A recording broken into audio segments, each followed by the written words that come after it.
Today, we've got a guest expert who's going to answer all of your PPC questions, everything from sponsored brand campaigns to using ChatGPT with advertising, how to do variation listing, targeting, and more. How cool is that? Pretty cool, I think.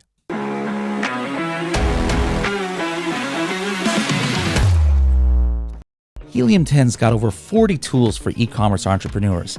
I know how overwhelming it might seem to try and figure out how you're going to learn how to use everything, or maybe even to know which ones you want to get started with. So for a completely free course that's going to guide you through learning everything you need in order to become a Helium 10 expert, visit the Helium 10 Academy. That is h10.me/academy. Hello, everybody, and welcome to another episode of the Serious Sellers Podcast by Helium 10. I am your host, Bradley Sutton, and this is the show that is our monthly Tacos Tuesday program. Tacos meaning total ACOS. This is our PPC-centric episode where we bring on a guest each month and we answer questions that you guys, the audience, are giving in live to our show. So in this case, we have Shivali, who interviewed Tom from Clear Ads, and he's going to go over a wide variety of topics, and he's got some great information for you. So hope you like this episode. With that, I am going to tell you a little bit about who we're having on, of course, and that is Tom Waghorn. He is from Clear Ads, and we are so excited to have him because he is so knowledgeable on all things Amazon advertising. Tom, how are you? I'm very well, Shivali. Thank you very much for inviting me on to Tacos Tuesday. It's my first time. Yeah, we love to have you. Thank you so much for joining us. How are you? How's everything going? Very well, yeah. Things are busy right now. We're currently carrying out all of our Q2 quarterly strategies and meetings with all our clients. So it's kind of all systems go here in the office. So it's very busy. But yeah, we're sharing a lot of great content with our clients and getting lots of good feedback. And yeah, prepping our strategies for the remainder of the year and even starting to get things ready for Prime Day. I know that might be early, but it can never be too early. Never too early, never too early. Well, I know about Clear Ads through conferences. That's where I first met you guys, and I might know a little bit about Clear Ads, but I know our viewership might not. So could you share a little bit about, first of all, your experience with PPC, as well as a little bit about Clear Ads? Absolutely. So I got into PPC 6 years ago now when I joined Clear Ads. Originally, people might not know it, but Clear Ads actually started as a Google Ads agency.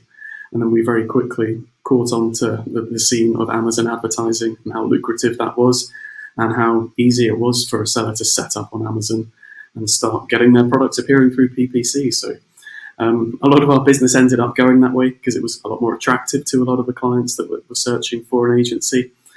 So I helped spearhead that department with George, our CEO, through Clear Ads here. So yeah, I've loved every minute of that journey, which is why I'm still here 6 years later in the PPC game. It's definitely not where I started my educational journey. I actually started in 3D animation, but yeah, everyone changes their career paths, and I ended up doing PPC instead of cartoons. But I'm loving every second of it. I think that's incredible. That's incredible. I mean, before we started this, I was telling you how PPC was such a foreign thing for me. Even when I was getting started as an Amazon seller, it was the one thing that caused so many nerves and I didn't know what the heck I was doing. So I'm really looking forward to picking your brain about PPC today and hopefully providing a lot of value, not just for myself, but for all of our viewers. I have full faith that it will happen. So I guess we'll go ahead and get started. We have Raf. Hopefully I'm pronouncing that right. He says, I launched my first product 2 months ago, and I'm not getting the sales velocity to rank. Competitors started after me, get to under 200,000. Is it 200,000? Yeah, right? No, 20,000 BSR, even with a worse listing and price. What should I do? He also continues, PPC is costing too much and getting only few sales, even after optimizing the ACOS, which is over 100%. If I negate the keywords that got sales and over 100 ACOS, I can't find more keywords. So what would you recommend in this situation, Tom? So first of all, I would take a step back and review your product and review the marketplace. How watered down is that market? How convoluted, how busy is that? Do you have a unique enough product that you can actually set yourself apart from the competition? That's taken a big global step back. In terms of when you launched your product 2 months ago, did you also launch with PPC at the same time, or did you wait a period before launching your product with PPC? I ask that because as soon as you launch your product on Amazon, you've got something known as the honeymoon period. And that actually lasts around a month. And every day through the honeymoon period, it's deprecating, and you start off with some sort of invisible rank. Amazon very quickly push you up the rank, and that's the benefit of the honeymoon period. But every day, you need to start getting your own sales and improving your rank, improving your sales velocity, because the honeymoon period is ending every single day. So what I would do is reevaluate if you actually launched your product during that period. If you missed out on that ranking boost that Amazon does give you when you launch, you could potentially revisit launching your ASIN again. I know that sounds like a lot of hard work, going back to almost square one, but if you can launch your product with PPC, that should help you get that ranking boost. And you've also talked about having an ACOS higher than 100%. During the launch stage, I would encourage you not to be too focused on ACOS. Try not to be too scared about even having a high ACOS above 100 or even 200%. Consider what you're actually paying for in those early stages. Are you trying to launch with profitable sales from the get-go? If so, you're probably going to struggle coming into that sales velocity and that rank that you're after.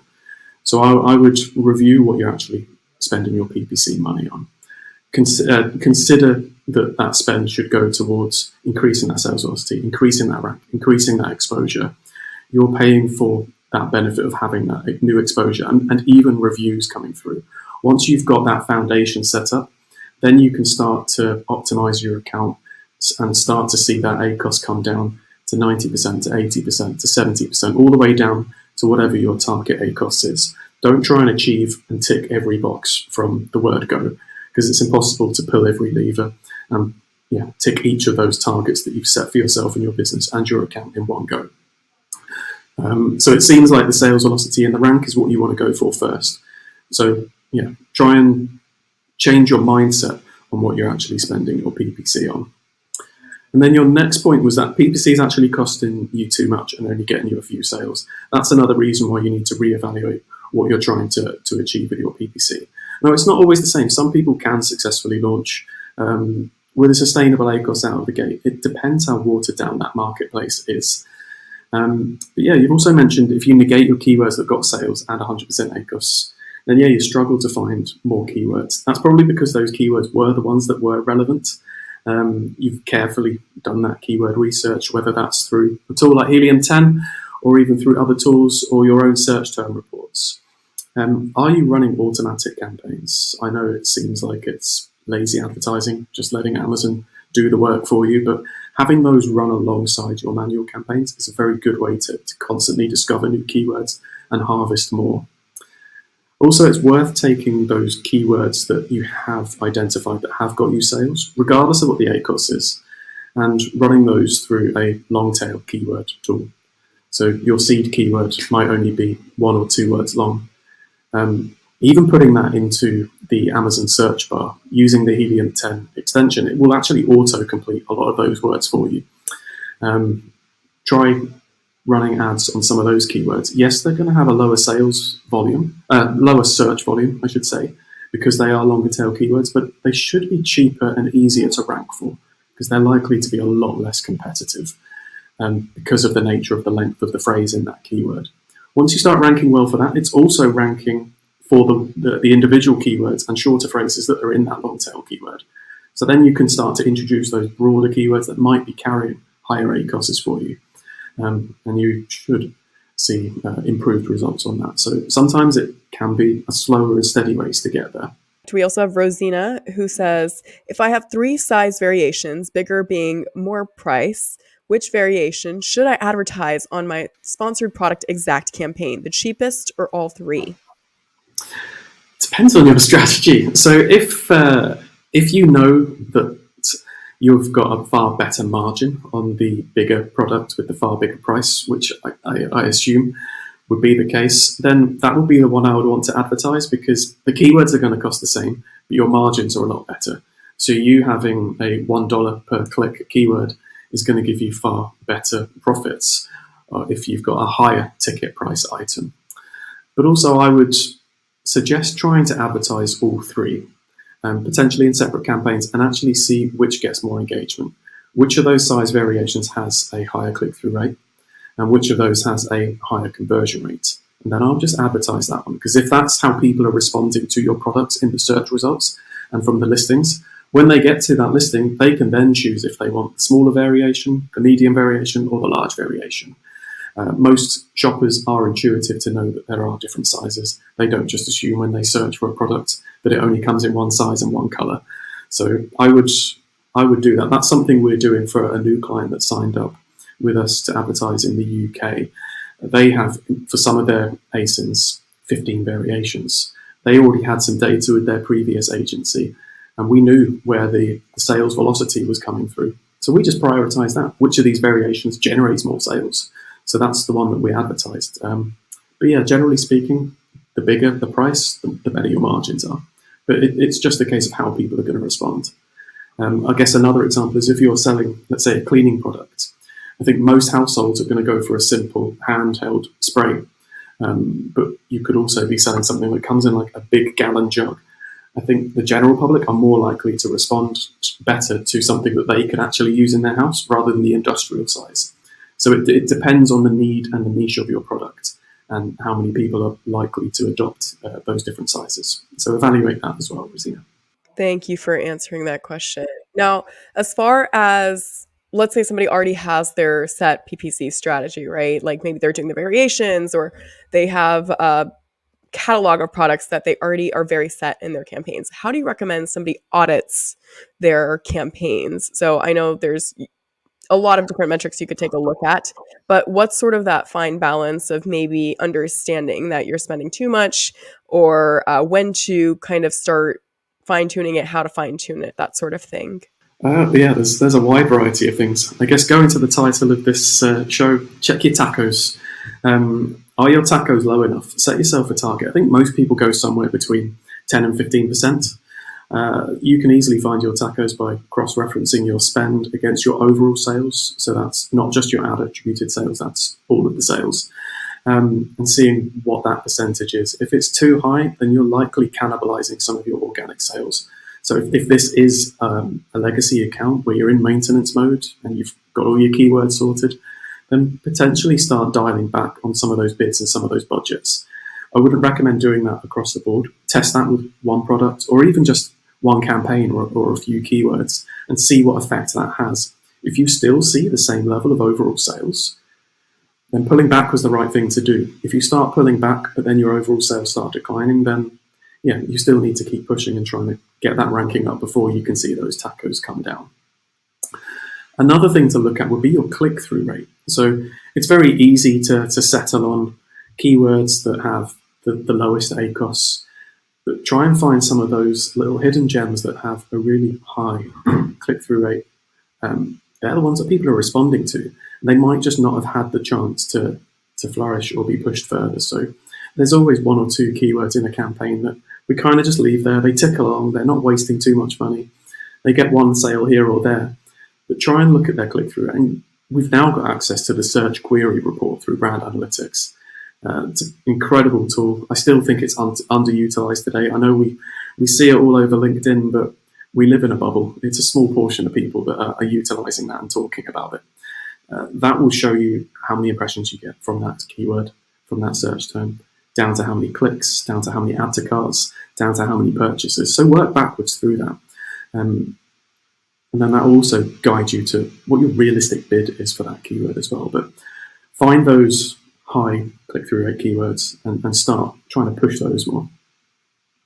And you might be surprised. The next question here is, what are some ways to try to stop or slow competitors from advertising on your listing and stealing sales? My quick answer is advertise on your own listing. Yeah, defend your listing rather than just worrying about them going on the offensive. So we also employ those offensive tactics, but try and defend them. So instead of in those sponsor product campaigns or even through sponsor brands and sponsor display, instead of just relying on doing your competitors' research and targeting those, target your own listings, especially if you've got variations.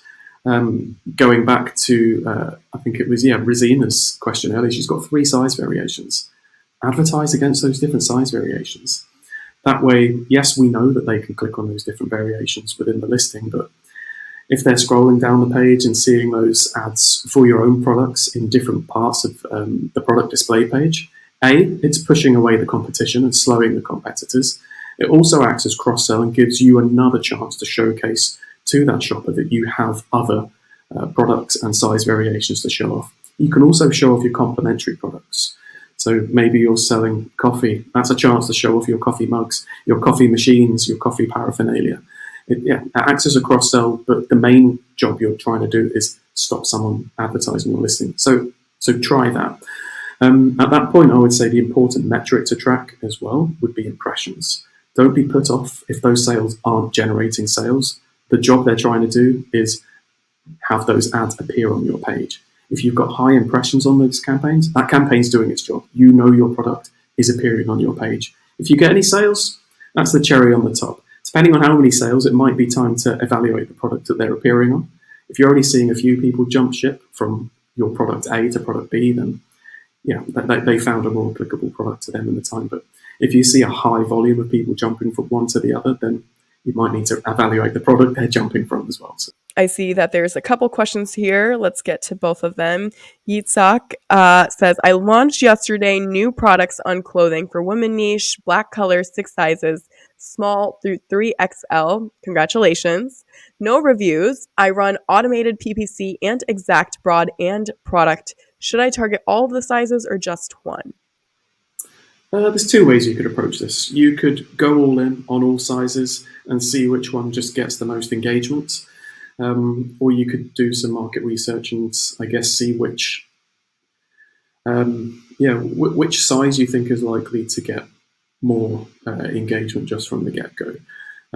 Our reaction here at ClearAds is, unless we've got any data coming from the client previously, is to test everything. You're not going to know until you test. You could just try one size and it might work, but if you'd have tested another size, that might have actually given you more exposure, more engagement, more clicks, more reviews, and then more click-throughs to your other sizes. I know that might sound like the easy, boring answer to test everything, but that's really what I would do. Until you tested it, you're not really going to know. That does require a bigger budget because you're diverting that through more sizes. I don't know how many different sizes you've got there, S through 3XL. So it looks like you've got 6 or 7 sizes going there. That would be my answer. I don't know if you've got anything else to add to that, Shivali. No, I absolutely agree. I think unless there is something similar on the market and you can figure out using maybe Helium 10's Chrome extension for figuring out in that review insights section which variation tends to have the most reviews, maybe you can begin there and figure out which variation sells the most and then start by using that for targeting first. But again, you really won't know until if you do have the budget for it, then go ahead and test, I would say. You could also just test the keywords, just running some searches yourself and see what default sizes come up from your competitors. That could just be another way to do some quick market research. Absolutely. Dominic says, I started my listings about a year ago and my PPC campaigns are, let's just say, crap. Can I make new campaigns or do I lose some historic data to the algorithms? Thank you in advance.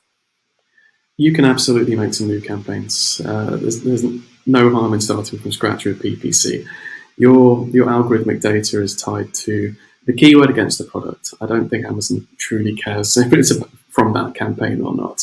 So if you do have some gold within those campaigns from search term reports and lifetime data, just start with those. Anything that's paused, even review that data. You might find some keywords worked for you in the past. Try and revisit those. You might have even negated some keywords. Try and revisit those as well. But rather than unnegating them within that campaign, leave them negated where they are, but introduce them as keywords within a new campaign. That way you're not disrupting something. I know you're saying your campaigns are crap, so you're not going to be disrupting anything that, dare I say, is working well. Always try and test it in a new campaign. There's no harm in trying to do that. So good luck with that, Dominic. Yeah, good luck. Hopefully things start looking up for you. We also have Safi asking, when do we perform auto campaign for a new launch? Good question. Yeah, that's quite a hot topic because you've got no reviews and you really want to teach Amazon what your product is. Amazon doesn't know what your product is. It knows what category it's in, but you need to teach it. You need to teach the algorithm that when people are searching for keywords, your product is appearing for those.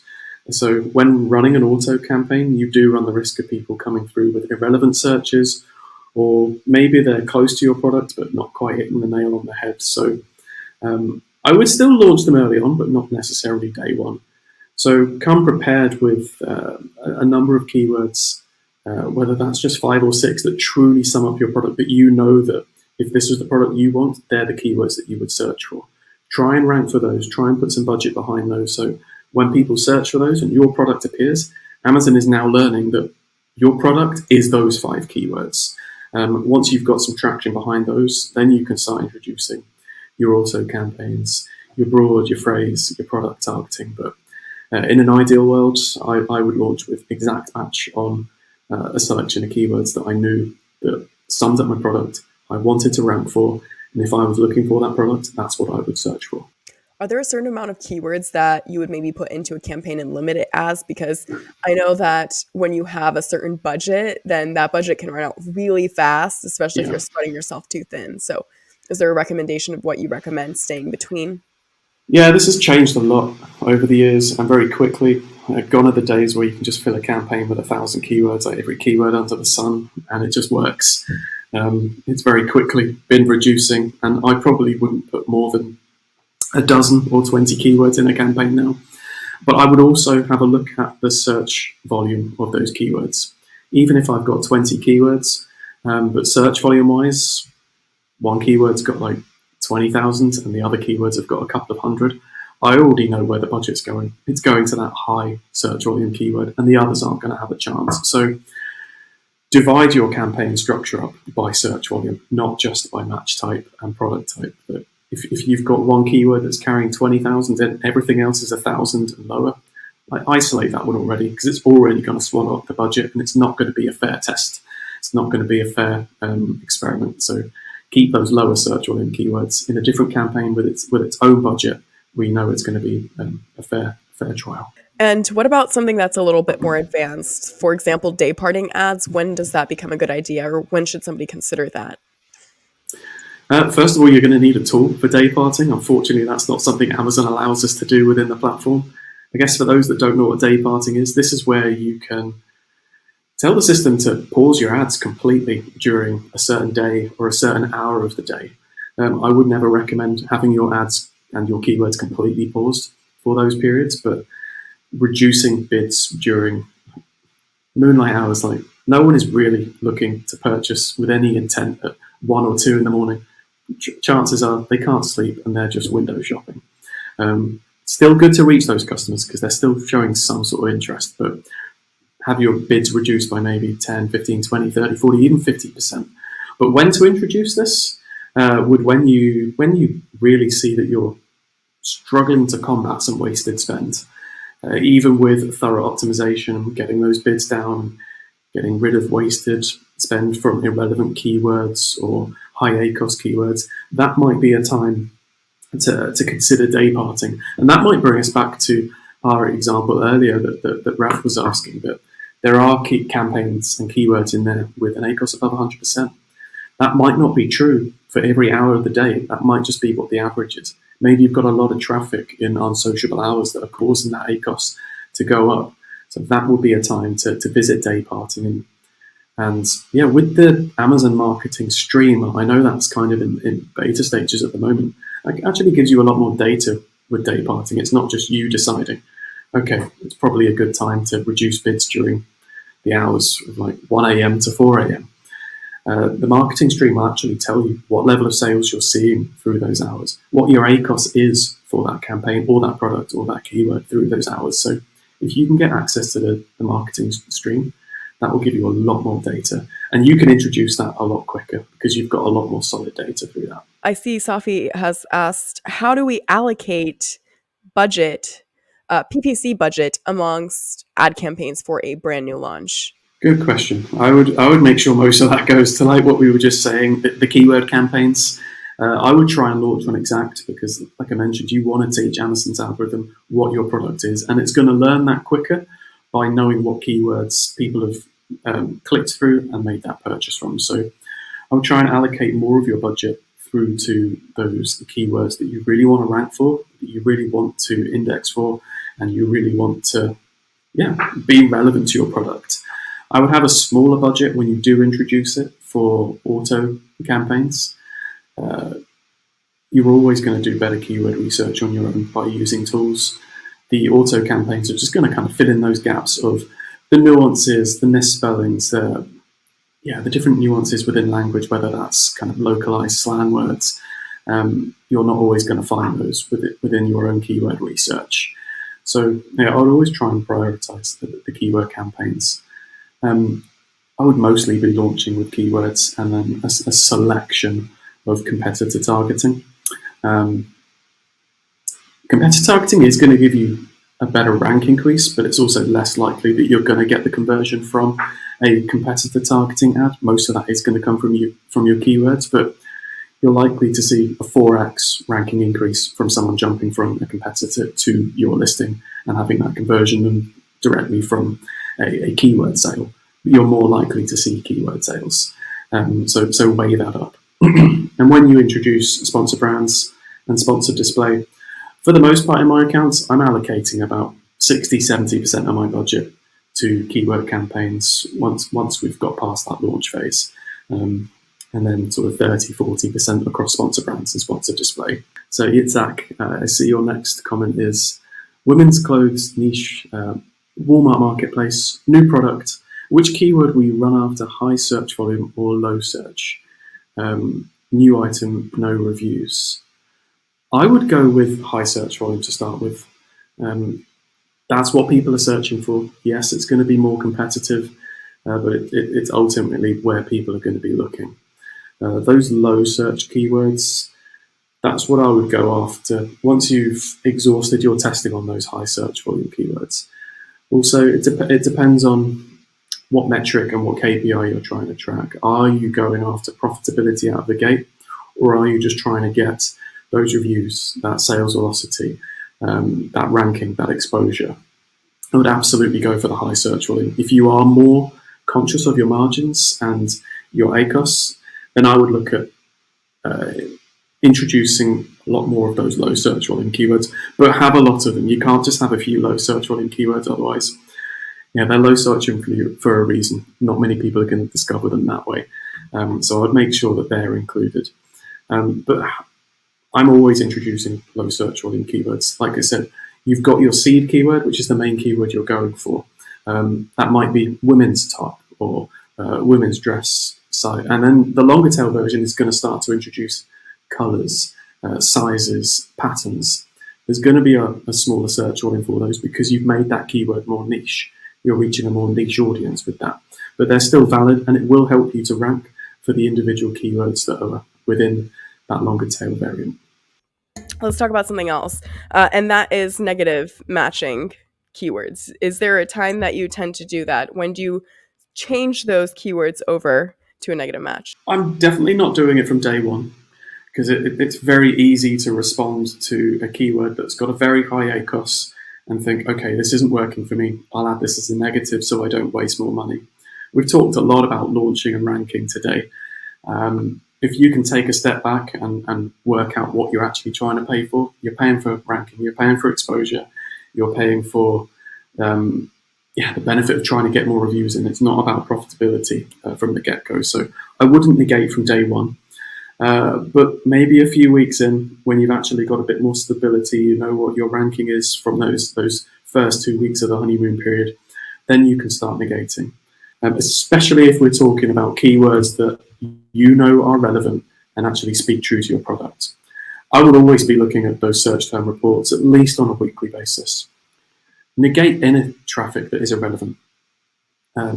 Negate any keywords that talk about a difference in quality. Maybe you've got an average household product, but there are keywords that would signify maybe a cheaper variant or even a more luxury premium variation, you don't want to see that traffic coming through, because you're just going to disappoint the customer, regardless of where you are on that spectrum of quality of the product or barrier to entry or pricing.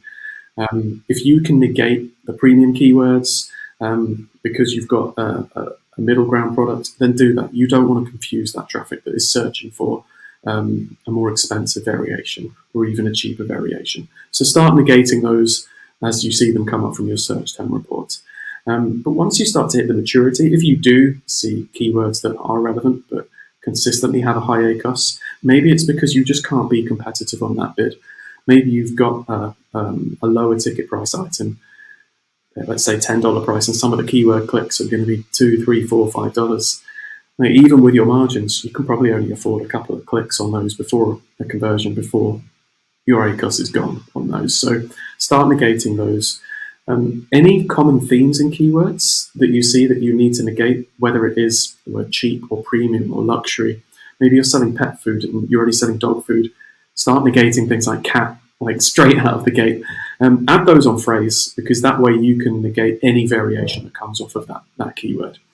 But when it comes to very specific keywords and phrases that might sing true to your product, add those on exact negative, because you know that it's that variation of your keyword and phrase that doesn't work, and not those individual keywords overall. I see we have another question. Mature campaign on Amazon, about $2,000 a month. Spend 25% ACOS. I want to increase budget. What is recommended on how to match to increase? What are your tactics? First thing I would look at is the budget tab. It's a very, very new, in the last few months, tab that we can look at. And it will tell you how often that campaign is in budget. And you can set a filter. So set your filter to your target ACOS. I'm guessing it's somewhere around 25-30% from what you've said here that you want to increase the budget. So I assume that ACOS is sustainable. And first of all, see what percentage it's in budget last 7 days, last 30 days, year to date. If it's not hitting 100%, then you've definitely got some potential to increase that budget. Now, there is an Amazon suggested budget. Definitely take that with a pinch of salt, because they have some wild increases there. I've seen campaigns that are in budget 70% of the time, and it wants me to increase my budget by 100%, which is crazy. So the same way we increase and optimize our bids, increase your budget methodically and in increments. You don't want to double your budget and then see that go from $4,000 a month and then the ACOS shoots up to 50%. You've just spent to reach no additional audience that is going to convert for you. So, 2,000 is quite a lot. So you probably don't want to go with small increments like an extra $10, because you're not going to get anywhere fast that way. But start experimenting by just increasing that by 10% and see what that does for you. If you see your sales grow and your ACOS isn't affected too much, then you've got a bit more authority to start increasing that by another 200. The higher your budget is, the more authority you've got to increase that. But keep an eye on that budget tab, because you'll very quickly be able to see what opportunities for growth you've got there. Wonderful. Thank you so much. Now, I see that in our comment section, we have answered all the questions that were asked. So I'll ask a couple more here, and one of them is ChatGPT. I mean, there's been this incredible hype. So do you feel like there's some sort of incorporation of ChatGPT in PPC? Yeah, I use it. I'm not going to lie. Really? Wait, tell us about it. We use it to help with headline generation for sponsored brands, believe it or not. Run your search term reports and find what keywords, or even just look at your targeting reports, find what keywords are working for you, and throw that into ChatGPT. Say that you want ChatGPT to give you a headline, enter your product title, and it has to include your keyword. So include your keyword, include your product title. And if you're having writer's block that day, it's a very good way to get those creative juices flowing for new title ideas. I probably can come up with 100 titles in a week, and then I hit a wall. So I just can't think of any combination for these keywords anymore, or this product title. So it can just help, get those ideas flowing. So I don't think I've ever settled on a title that ChatGPT has given me, but it's definitely given me a platform to jump off of. You use it as a starting point, sort of for brainstorming, right? Yeah, I've done that for emails. I won't lie. The emails take a lot. I'm just like, please draft a compelling email for this, and then you can always rearrange it afterwards. And the prompts it gives back, you can just get it to reiterate on that. So maybe it comes back too formal. You can just say less formal, or the same but more exciting, or make sure to include the word deal, or make sure to include the word soft, and it will do that. And then just put those into a spreadsheet and just split test some of those. It's not very good at calculating character limits, so try and give it a word count. But I've also seen people use this for optimizing listings and headlines. So the same sort of thing, come up with a new headline, including these keywords. My product is a new range of women's clothing. I'm specifically selling black dresses for different sizes. So yeah, Bradley's on your case, Shivali. Tom, we'll close off with perhaps a strategy from you. I know these Tacos Tuesdays also go on our Serious Sellers podcast as an episode, and Bradley always does his 60-second strategy. So anyone that's on is asked for, this can be anything, like any 60-second tip that you have can be on personal lifestyle, can be on ads, can be on whatever it may be. What is your 60-second strategy? I'm going to keep it on theme with ads because we've had a lot of engagement in the comments today, so I don't want to talk about my lifestyle. Prepare for any of these upcoming seasonal holidays, no matter how big or small it is, with a decent lead-in. Like with Q4 and the holiday season and Christmas, you probably want to get the jump as soon as you see the other side of Halloween. I know you've got Black Friday and Thanksgiving in between, but more and more as we go through the years, people are starting to prepare for these holidays a lot earlier. You don't have to be aggressive with your bids, but just get those keywords out there. Start ranking slowly. That way, when you get to December, if we're talking about Q4 and the holiday season, you've already done a lot of the work to rank slowly. That way you've got ahead on your competition. When they come in late, you've already done the hard work. But the same can be true for those single day holidays like Valentine's Day. Work out what the lead time is. Don't start advertising a few days before because you've missed everyone. Start trying to rank maybe 2-3 weeks ahead. Not too early because it is a shorter holiday. But try and come up with a marketing calendar for all of your products based on seasonality and what different holidays you can actually start taking advantage of. Some of them might surprise you. And yeah, Bradley, great point. How can we contact me and ClearAds? So our entire team is on LinkedIn. So if you search through LinkedIn for ClearAds Limited, you'll find most of our team. The people to reach out to if you want to ask more questions would be someone like myself or Helen or George. If you want an audit and want someone to look at your account or you're interested in our services, reach out to George Roberts on there. But you can also find us on clearads.co.uk. There's also clearadsagency.com. So there's a few websites that you can find us through there. Thank you so much to Tom and Shivali for that great episode. And especially thanks to you guys for inputting all of those questions that you had given during the show. Don't forget, we do this once a month. One Tuesday a month. The next one, I don't have the date yet, but it'll be in June. I'll be hosting that one in full. I don't have the guest yet, but if you guys have some suggestions for guests, make sure to send them my way. And I'll be doing also a Walmart Wednesday episode next month as well. So I hope you guys found some value in this. Don't forget, hopefully I'll see you guys May 25th at the Helium 10 social event that we're doing, or actually I should say May 24th. You can actually sign up for the event, h10.me/Irvine social. Hope to see you guys there in person. See you in the next episode.